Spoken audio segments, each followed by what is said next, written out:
Brilliant! We'll put it in the bag, mate, and let's get it back to the let's do it. What a day! Wow, what a day! Alright, following their discovery. Exciting story.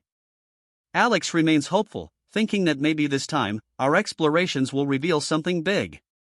If there was somebody with knowledge of the New World, this is a plausible way for that information to be disseminated. But we're still looking for the proof of that. I'm hopeful that we will be able to learn something, he says, clinging to the possibility that we might find something really important, or at least some symbols that seem important and might help solve the Oak Island mystery. Next, they explore the scriptorium, a place full of secrets. The scriptorium secrets.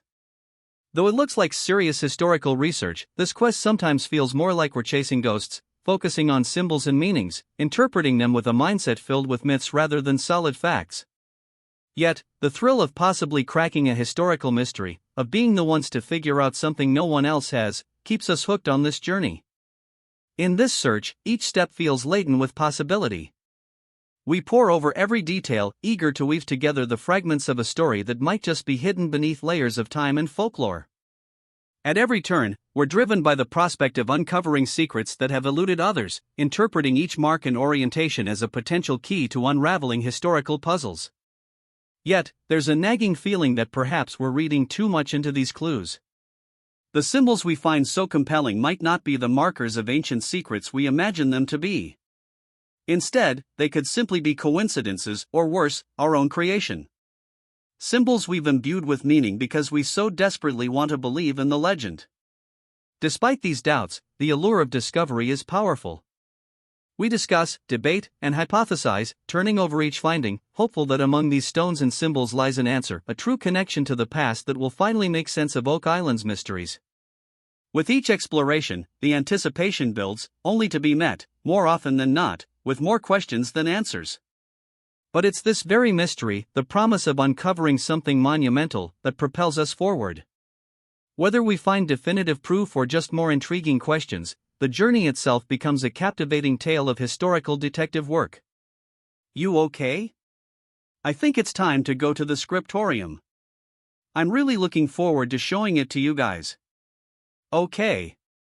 They call this place the scriptorium, a story room where, long ago, monks dedicated their lives to the detailed work of studying, copying, and decorating manuscripts that captured the knowledge of their time. In this very room, it's believed that at least 10 monks would spend their days meticulously working on parchment after parchment. Look around, and you'll notice the elaborate decorations that cover the walls. Tour guides often point out that these aren't modern additions, but original works created by the Sand monks themselves centuries ago.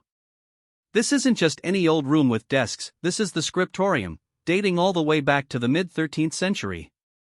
It's a snapshot of a monastic lifestyle, where the air might still carry traces of ground pigments used in paints and the soft murmurs of prayer.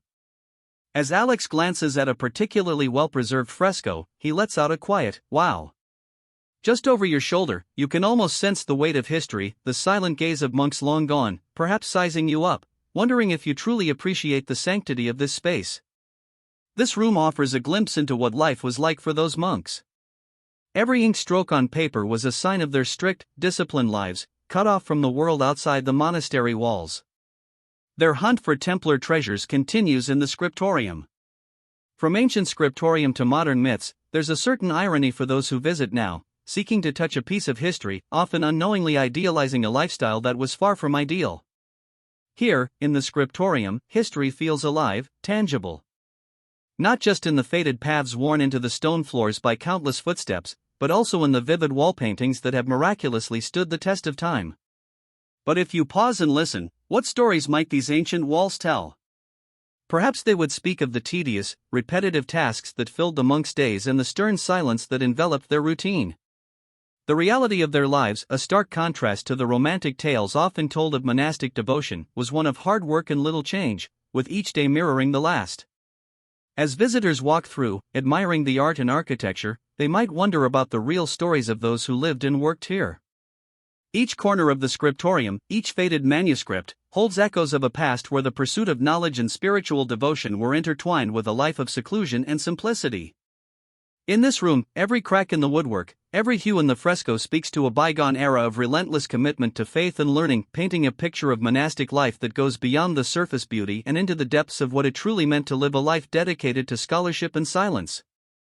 As it often goes with stories of old treasures, the majority of what the Templars owned has never been found.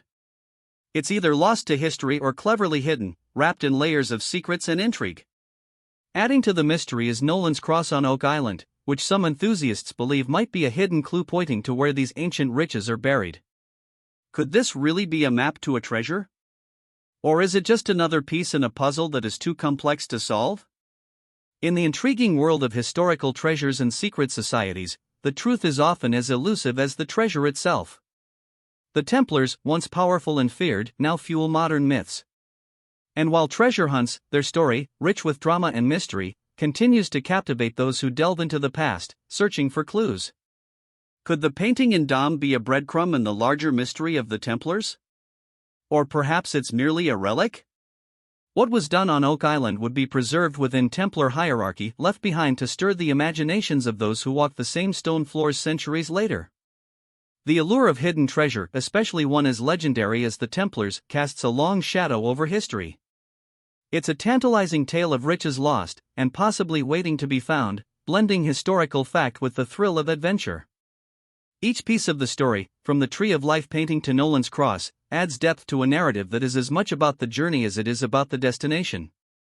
What remains unseen is whether these clues will ever lead to a real discovery, or if they're simply markers on a map of human curiosity. Professor Gaspin strongly believes that the Templar Knights, around the year 1200 AD, created an artifact that might represent the Tree of Life. This symbol, often associated with deep spiritual meanings, is carved on one side of a mysterious pillar. On the other side, there's another symbol, a cross with 4 dots, which was recently revealed to mark a very special place known as the scriptorium. This was where monks would do very secretive and important work writing and preserving sacred texts. Do you think the Templar treasure truly exists? Share your thoughts. Like, comment, and subscribe for more deep dives into history's greatest mysteries.